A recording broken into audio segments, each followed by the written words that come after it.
The third and final method, ito yung the seesaw method mga ka-fixit. Alam niyo po yung laruan na seesaw, yung nilalaro natin ng mga kabataan natin, seesaw. Okay? Naalala nyo?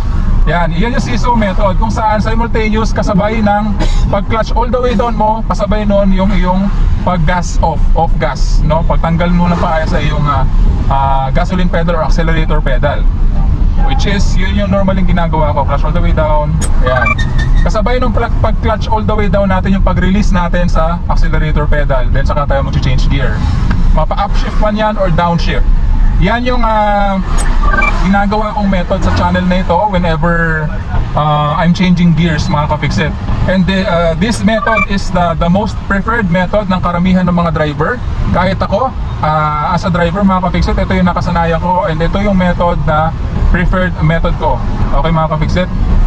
So ayan, 2.5 RPM, clutch all the way down off gas. Okay mga ka-fixit, so wala akong nakikitang disadvantage and wala akong nakikitang cons sa paggamit ng method na ito. Kasi when you're clutch all the way down and hindi ka na rin nagbibigay ng gas, the engine is disengaged with the transmission at walang nasasayang na gas dahil hindi ka na nagbibigay ng gas at that moment, no mga ka-fixit.